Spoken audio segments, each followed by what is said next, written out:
call me Mystic Mac because I predict these things. UFC Fight Night Des Moines, Iowa just wrapped, and I'm going to give you guys my reaction, my rants, and go over how well I did on predictions on this card. So overall, not a terrible card for a fight night. I appreciate the Iowa crowd showing out from the get-go in the prelims. I love to see it. I hate it when we go to Vegas and these big cities and nobody shows up until the main card. It's just kind of frustrating. Zero environment, zero aura. So shout out to Iowa for showing up and putting out for the Midwest. But I did really well on this card. 10-2. Lost the Juliana Miller fight somehow, and Bo Nickel fight, which was just embarrassing. But get started off with the Juliana Miller versus Ivana Petrovic fight. I picked Ivana Petrovic. Thought she was just more athletic, better fighter all around, better everywhere. But apparently not. Couldn't defend the takedowns from Juliana Miller, who really wasn't doing anything other than holding on and grappling and trying to hold position. Very low-level fight. Not a good look for women's MMA, but Juliana Miller survives to fight another day. Ivana Petrovic just looked weak out there. Didn't look like she I don't know. I mean, just didn't look like she could really put anything on her punches. Like, I don't know. That was just a frustrating fight. Honestly, I didn't see Juliana Miller being able to get the takedowns like she did, but kudos to her. Next fight, Thomas Peterson versus Dontel Mays. Went with Thomas Peterson.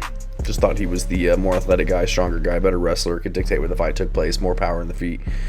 And, all of the above, landed some good strikes, got his takedowns when he needed them, won the rounds, got the decision. So Dontel Mays now 11-9 in the UFC. Might be time for PFL, boys. 33 years old. 3-5 losing streak, probably going to go to BKFC or something like that. But yeah, another low-level fight. Nothing really great. But this next fight, Quang Lee versus Gaston Bolaños. I went with Quang Lee. I thought he was going to be a little bit grittier, better grappler, perform better, have more success in the grappling department, not making dumb mistakes against Bolaños like Cortavius Romius did. And that's what we saw.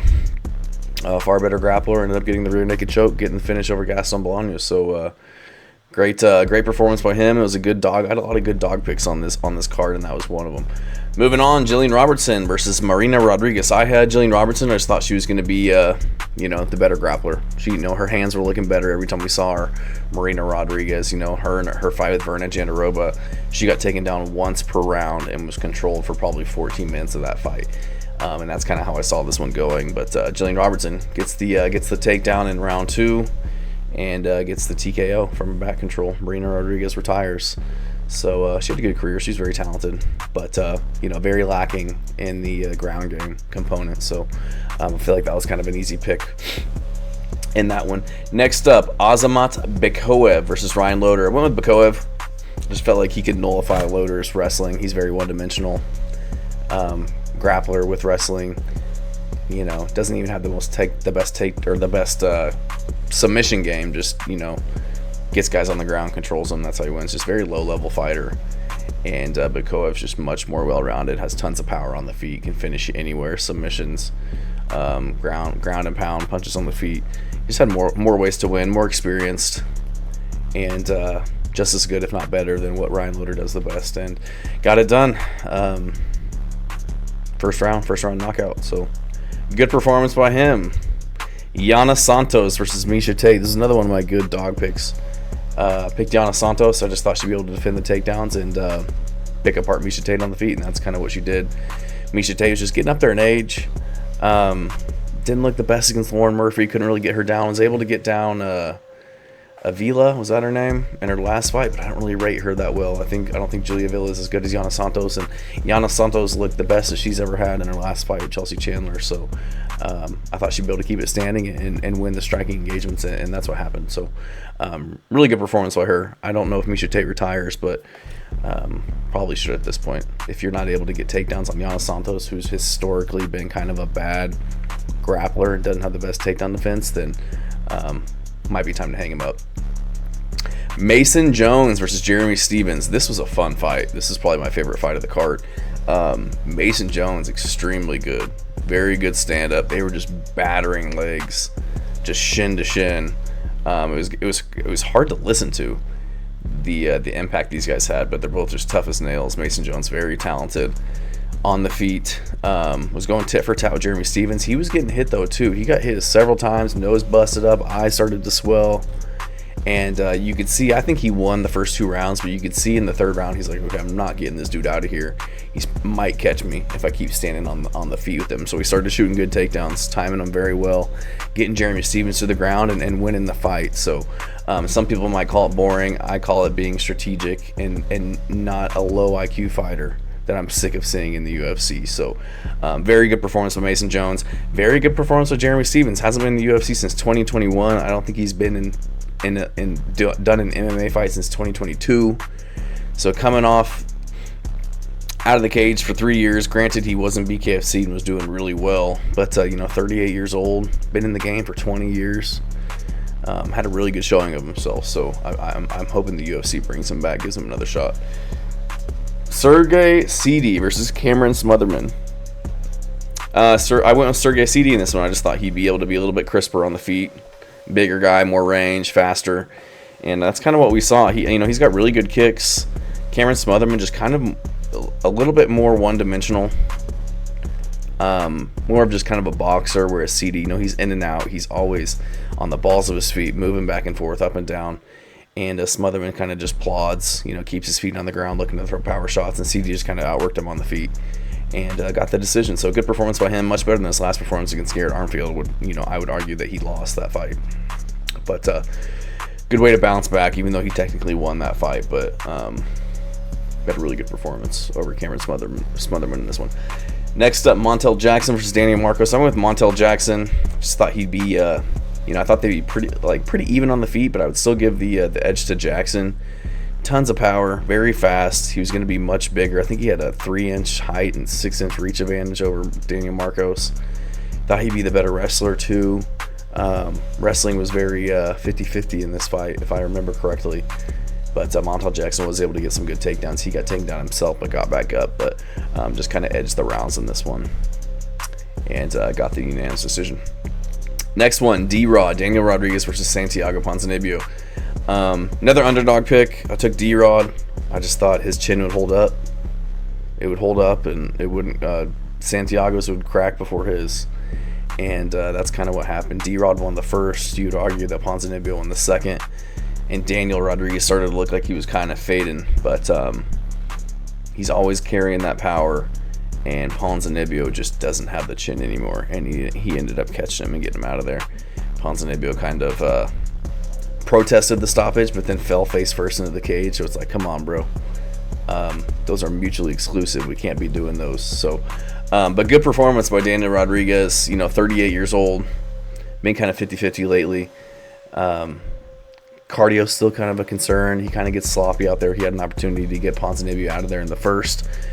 And I just don't know why. What is it about MMA fighters when they have a guy dead to rights on the feet, and it's like they just throw all technique out the window, and it just turns into a slobber knocker. It's like, just throw like a couple good punches down the pipe and put this dude out. And couldn't get that done. Started grappling again, kind of let him get back into the fight. And dropped the next round, but then eventually got him out of there. So good performance by Daniel Rodriguez. It sucks for Ponzinibbio. He was such a dog back in the day. He was on such a long run before he had that infection. Had to sit out, came back, got put out by Jiang Ling, whatever his name is. And been kind of 50-50 since then. Barely squeaked by against Carlson Harris, where he got dropped 3 times. Jing Liang Li was his name. So I don't know where Ponzinibbio goes from here. Kind of like to see him retire. He's taken a lot of punishment lately. Rainier de Ritter versus Bo Nickel. I went with Bo Nickel. I thought Bo Nickel was better than he is. I thought him being a 3-time NCAA champion at Penn State, he'd have a little bit more heart and a little bit more grittiness than he showed. But he doesn't. RDR got right in his face from the get-go, putting punches on him, getting in his grill, clinching, looking for takedowns. and never stopped. Was just hurting him to the body, knees to the body from the clinch. And you could tell Bo Nickel, he kind of like started to laugh and kind of like turn away. And I was just like, oh, this dude's cracking. This dude is cracking to body shots by Ranier de Ridder.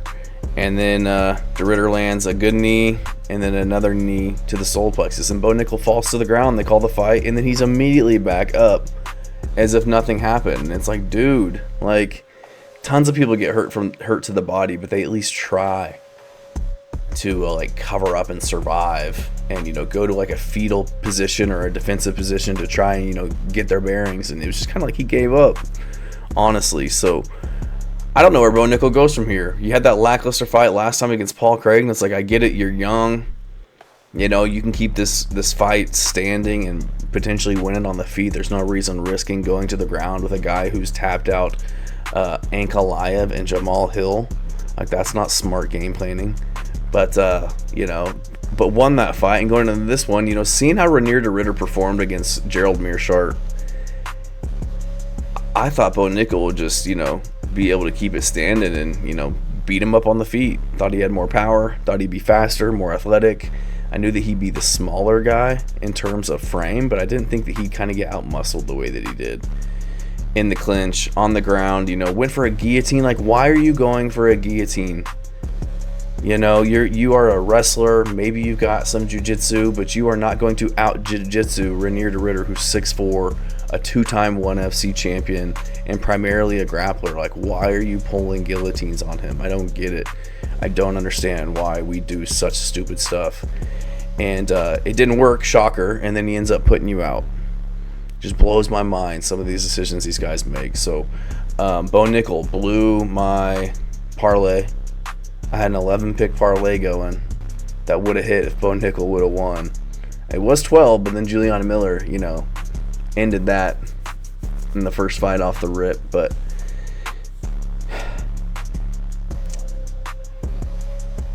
it'll be okay. Corey Sandhagen versus Davison Figueiredo. I went with Sandhagen in this one. You have to be really, really good to beat Corey Sandhagen. And Davison Figueiredo just hasn't shown to be that good as of now or in the 135-pound division. And I've said this before, he's kind of a tweener. Like, he's huge for 125, and he can outpower those guys. A lot of power for 125, but then he moves up to 135, and he's just kind of short. He's, you know, he's yoked up. He's a thick dude for the division, but, you know, Corey Sandhagen was the stronger guy in this fight, and he's, you know, much skinnier, much lankier, and that's the problem for Davison Figueiredo, is he's going to go up against guys that are bigger than him, have more range than him, you know, and you can't even have the lighter man skill argument, because 135 is probably one of the most talented divisions that we have. So it doesn't work. The 125 to 135, the 135 to 145, those arguments don't really work at the lower weight classes. So I don't know where he goes from here, because, I mean, he was kind of just stuck on bottom. And Corey Sandhagen was getting some crazy good ground and pound going on him. And I was like, man, he might finish this dude. Like, I picked Corey Sandhagen to just go to a decision and just win in true Corey Sandhagen tit-tat, you know, look pretty style. And just putting it on him in round one. Round two, I think Corey went for a heel hook, but it didn't look like it really affected Davison Figueiredo, but he still had the knee kind of bent in the crook of his I don't know, around his leg, and then went to the ground. I think he popped something, and Corey won by TKO. So good win by Sandhagen. I think that deserves a title shot. His last one is against Umar Nurmagomedov, who just got his title shot and lost. Just beat Yadong Song not too long ago, who just beat Henry Cejudo, former champ.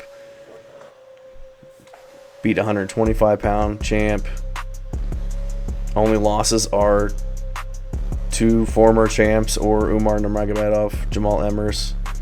So I think Corey Sandhagen deserves a title shot. I think that'd be interesting against Merab Dvalishvili, because I feel like he'd be able to scramble very well, use his range to kind of keep Merab off of him. He's always had really good cardio as well. So or even Corey Sandhagen versus Sean O'Malley. I think he should get the winner of that. I don't know if Sean O'Malley wins, but I would love to see that fight, Sean O'Malley versus Corey Sandhagen, because I think Corey Sandhagen beats him. I think Corey Sandhagen's better everywhere than Sean O'Malley. Hot take, maybe. But other than that, good night of fights. What we got time-wise? Ranier de Ridder is much better than I thought he was.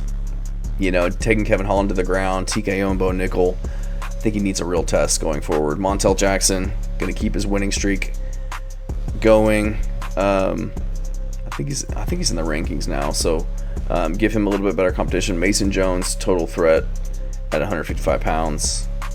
Azamat Bikoev, good to see some new life at 185. Reminds me a lot like Ikram Aliskerov in the way that he fights.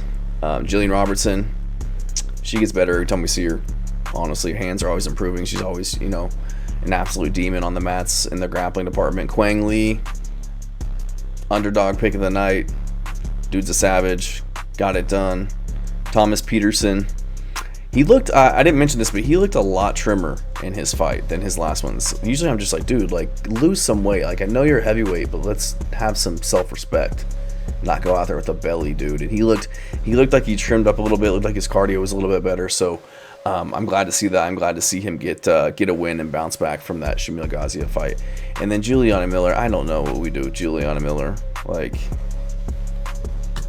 what do we do? Give her Diana Belbita, like loser leaves town, like the two bottom of the barrel fighters we can get and put them together, make them fight for a contract in the middle of the cage.